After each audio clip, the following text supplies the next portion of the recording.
विद्या लक्ष्मी, विद्या, ज्ञान और बुद्धि की देवी। प्राचीन काल में भारत भूमि पर धर्म, ज्ञान और तपस्या की अद्भुत महिमा थी।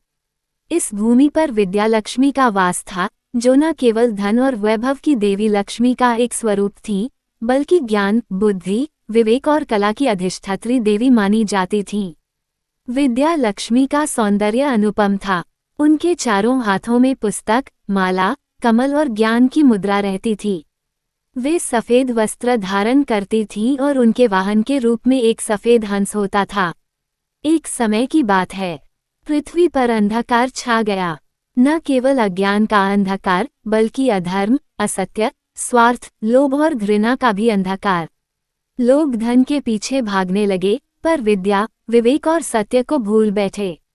गुरुकुल सूने पड़ गए, ग्रंथ धूल में दब गए, शास्त्रों का पठन पाठन बंद हो गया। देवताओं ने ये सब देखा और चिंतित हो उठे। देवताओं के राजा इंद्र ने ब्रह्मलोक जाकर ब्रह्मा जी से कहा, भगवान, पृथ्वी पर मनुष्य धन तो चाहते हैं, पर ज्ञान नहीं। वे लक्ष्मी की तो पूजा करते हैं, पर विद्या लक्ष्मी का स्मरण तक नहीं करते। इसका परिणाम ये है कि अधर्म बढ़ता जा रहा है। कृपया कोई उपाय बताइए। ब्रह्मा जी ने गंभीर स्वर में कहा, जब तक मनुष्य स्वयं विद्या की आवश्यकता नहीं समझेगा, तब तक कोई देवता भी उसका कल्याण नहीं कर सकता। परंतु एक मार्ग है, यदि विद्या लक्ष्मी स्वयं पृथ्वी पर अवतरित होकर मनुष्यों को ज्ञान का महत्व समझाएं तो स्थिति सुधर सकती है। ये सुनकर देवता विद्या लक्ष्मी के पास गए और उनसे निवेदन किया कि वे पृथ्वी पर अवतरित हों। विद्या लक्ष्मी ने प्रसन्न होकर स्वीकार किया और वचन दिया कि वे नंदन वन के तपस्वी महर्षि दयानंद के आश्रम में एक कन्या के रूप में जन्म लेंगी। विद्या लक्ष्मी का अवतार नंदन वन के समीप महर्षि दयानंद का आश्रम था। वे विद्या के परम उपासक थे।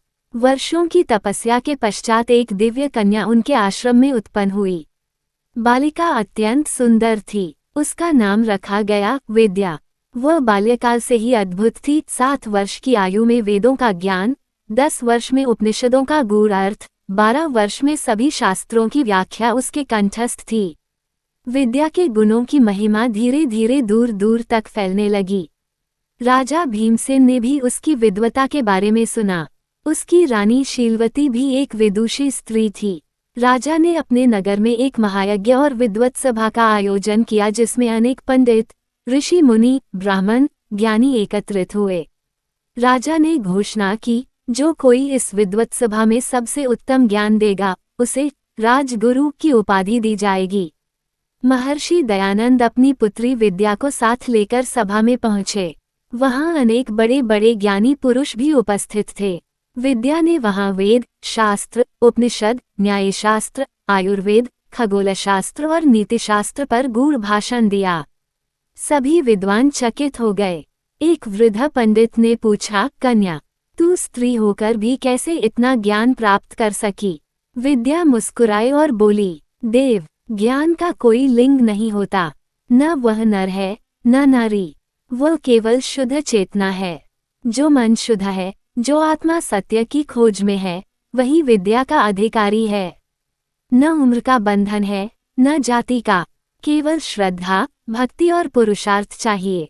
सभा सत्यम वद की ध्वनि से गूंज उठी। राजा भीमसेन ने महर्षि दयानंद और विद्या का सत्कार किया। विद्या लक्ष्मी की परीक्षा। किंतु उस सभा में धूर्त और लालची असुर भी एक वेश बदल कर आए थे। उनका नाम था कलिपुरुष और मोहासुर। वे अज्ञान और भ्रम फैलाना चाहते थे। वे बोले, हे कन्या, यदि तू सच्ची विद्या लक्ष्मी है, तो इस सभा को दिव्य ज्ञान का ऐसा चमत्कार दिखा कि हम सभी का संशय दूर हो जाए। विद्या मुस्कुराई। उसने कमल का एक फूल उठाया और कहा, इस कमल के भीतर देखो, ये केवल पुष्प नहीं, ये ब्रह्मांड है।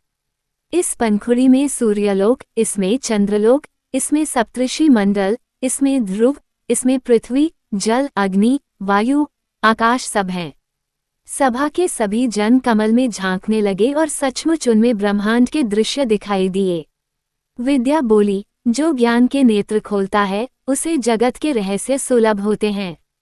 जो अज्ञानी है, वह केवल पदार्थ देखता है, जो ज्ञानी है वह तत्व देखता है।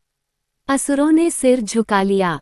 सभा ने विद्या लक्ष्मी की जय का निनाद किया। पृथ्वी का कल्याण। विद्या लक्ष्मी ने पृथ्वी पर ज्ञान की गंगा प्रवाहित की। हर नगर, हर ग्राम में उन्होंने शास्त्र, वेद, व्याकरण, काव्य, संगीत, नृत्य, चित्रकला, वास्तु, गणित, खगोलशास्त्र, आयुर्वेद, योग सबकी शिक्षा आरंभ करवाई। गुरुकुल पुनः भरने लगे। लोगों ने समझा कि धन तो नश्वर है, पर विद्या अमर है। राजा भीमसेन ने हर नगर में विद्यालय स्थापित किए। विद्या लक्ष्मी स्वयं शिक्षिकाओं को शिक्षा देती। उन्होंने स्त्रियों के लिए भी पाठशालाएं खुलवाईं। समाज में नवचेतना का संचार हुआ। अंतिम उपदेश। एक दिन महर्षि दयानंद ने पूछा, पुत्री, तू कौन है? तेरा ज्ञान तो अलौकिक है। विद्या मुस्कुराई। उनके रूप से दिव्य ज्योति प्रकट हुई। वे स्वयं देवी विद्या लक्ष्मी के रूप में प्रकट हुईं। हे तपस्वी, मैं विद्या लक्ष्मी हूँ। मैंने तुम्हारे आश्रम में जन्म लिया ताकि पृथ्वी पर ज्ञान का आलोक पुनः फैले। मैं अब वापस ब्रह्मलोक लौट रही हूँ, परंतु मेरा आशीर्वाद पृथ्वी पर रहेगा। जहाँ भी विद्या, विवेक और साधना होगी, वहाँ मैं निवास करूँगी। ये कहकर विद्या लक्ष्मी ब्रह्मांड में विलीन हो गईं। विद्या लक्ष्मी का संदेश। उनकी कथा युगों तक गाई जाती रही। विद्या ही असली लक्ष्मी है। धन नाशवान है, विद्या अमर है। जिसके पास ज्ञान है, वही सच्चा धनी है। आज भी भारत के हर विद्यार्थी, हर साधक, हर कलाकार, हर लेखक, हर शिक्षक, हर वैज्ञानिक के हृदय में विद्या लक्ष्मी का वास है। जब कोई नया ग्रंथ आरंभ करता है, जब कोई शिष्य पहली बार अक्षर पहचानता है, तो विद्या लक्ष्मी स्मरण की जाती हैं। समापन। इस प्रकार विद्या लक्ष्मी की कथा न केवल ज्ञान, विवेक और बुद्धि का महत्व बताती है, बल्कि यह भी सिखाती है कि बिना विद्या के लक्ष्मी भी स्थायी नहीं होती। धन के साथ ज्ञान हो तभी उसका उपयोग सच्चे कल्याण के लिए होता है। आज भी सरस्वती वंदना के साथ विद्या लक्ष्मी की आराधना होती है, जिससे जीवन में सच्ची समृद्धि और शांति का मार्ग प्रशस्त होता है। विद्या ददाति विनय, विनयाद् याति पात्रता, पात्रत्वात् धनमाप्नोति, धनात् धर्म ततः सुखम। विद्या से विनम्रता आती है, विनम्रता से पात्रता मिलती है, पात्रता से धन, धन से धर्म और धर्म से सुख की प्राप्ति होती है।